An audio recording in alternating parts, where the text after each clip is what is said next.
itu kita kembali lagi di pertemuan web yang baru setelah melakukan evaluasi di pertemuan sebelumnya mengenai integrasi antara aplikasi Office.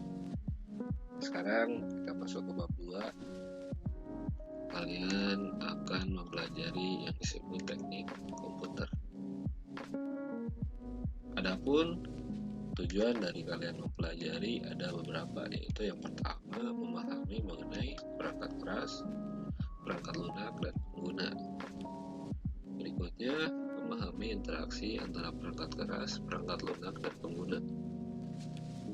Dan yang ketiga memahami mengenai persoalan ketiganya tentang penggunaan komputer, ya persoalan mengenai perangkatnya, terus interaksinya juga. Dan yang terakhir memahami dan mempraktekkan transfer data antar komputer. Ini adalah 4 tujuan yang akan kalian capai selama mengikuti pembelajaran tentang bab teknik komputer.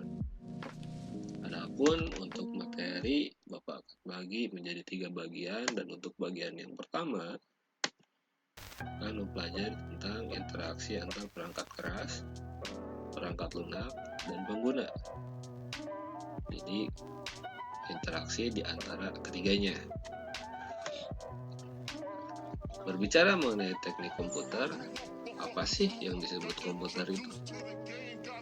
Mungkin komputer yang sering kalian umum lihat seperti ini, atau laptop, atau yang sering kalian pegang, yaitu smartphone, handphone.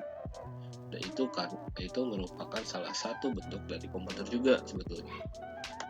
Komputer berasal dari bahasa Latin yaitu computare, atau dalam bahasa Inggris to compute, atau dalam bahasa Indonesia didefinisikan sebagai menghitung. Jadi secara umum, secara bahasa, bahwa komputer merupakan alat yang digunakan untuk menghitung. Adapun komputer itu pertama kali ditemukan sekitar abad 19, 1800-an oleh matematikawan Inggris yaitu Charles Babbage, yang memperhatikan kesesuaian antara mesin mekanik dan matematika. Nah, di mana mesin mekanik mampu melakukan pekerjaan sama berulang kali terus-menerus, sementara matematika membutuhkan pengulangan sederhana yang tidak bisa dilakukan oleh manusia, jadi dibantu oleh mesin dari langkah-langkah tertentu. Adapun orangnya ini Charles Babbage ini. Nah, ini secara etimologi kata. Secara istilah ada 2 yang Bapak bisa share pengertian dari komputer. Yaitu yang pertama, menurut American Standard Institute, bahwa komputer merupakan pemroses data atau data prosesor yang dapat melakukan perhitungan aritmatika yang besar atau operasi logika tanpa campur tangan dari manusia untuk mengoperasikannya selama pemrosesan datanya, tapi tetap membutuhkan bantuan dari manusia awalnya. Namun setelah pemrosesan itu bisa dilakukan sendiri oleh komputer.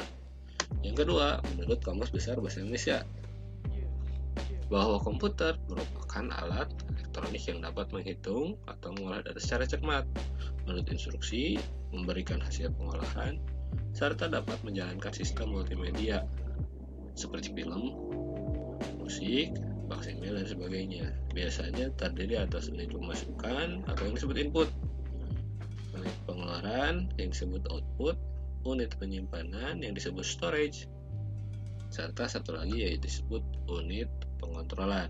Nah, ini menurut KBBI. Terus secara umum, bahwa komputer itu secara sistem bertujuan untuk apa sih? Nah, secara umum bahwa komputer itu digunakan untuk mengolah data. Data yang diolah menghasilkan yang disebut informasi.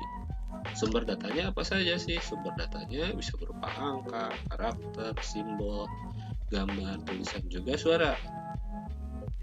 Nah, setelah data-data yang di atas tersebut diolah, maka akan dihasilkan informasi. Informasi yang dihasilkan sesuai dengan kebutuhan yang dibutuhkan oleh penggunanya. Jadi ada pemrosesan, hasilnya itu berupa informasi yang dibutuhkan oleh penggunanya. Nah, bentuk pemrosesan komputasi, bentuk pemrosesan data tersebut membutuhkan 3 elemen penting sebetulnya. Tiga elemen itu adalah yang pertama satu komputernya sendiri atau yang disebut hardware atau perangkat keras. Yang kedua yaitu yang disebut software atau perangkat lunak. Yang ketiga tak kalah pentingnya adalah brainware atau pengguna. Nah, di sini ada keterkaitan panah yang arahnya itu dua arah. Kenapa seperti ini? Karena yang pertama, bahwa ketiga elemen komputer tersebut adalah satu kesatuan.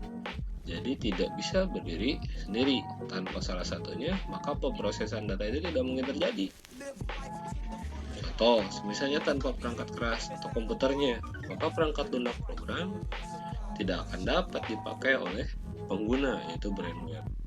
Atau programnya nggak ada, maka hardware-nya tersebut tidak akan berfungsi meskipun ada penggunanya, hanya menjadi benda mati saja.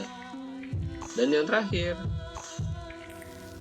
perangkatnya ada, programnya ada, tapi tidak ada yang menggunakan, maka tidak akan terjadi yang disebut pemrosesan data. Jadi ketiganya itu akan selalu saling berkaitan. Mungkin itu untuk secara umum penjelasan dari interaksi antara perangkat keras, perangkat lunak, dan pengguna untuk bagian pertama. Dan nanti untuk di pertemuan berikutnya kita akan membahas tiga hal, yaitu perangkat keras, perangkat lunak, dan penggunanya untuk secara lebih lanjut. Mungkin cukup sekian dari Bapak. Terima kasih sudah menyimak segala materinya. Semoga sehat selalu. Kita bertemu lagi di materi berikutnya. Assalamualaikum warahmatullahi wabarakatuh.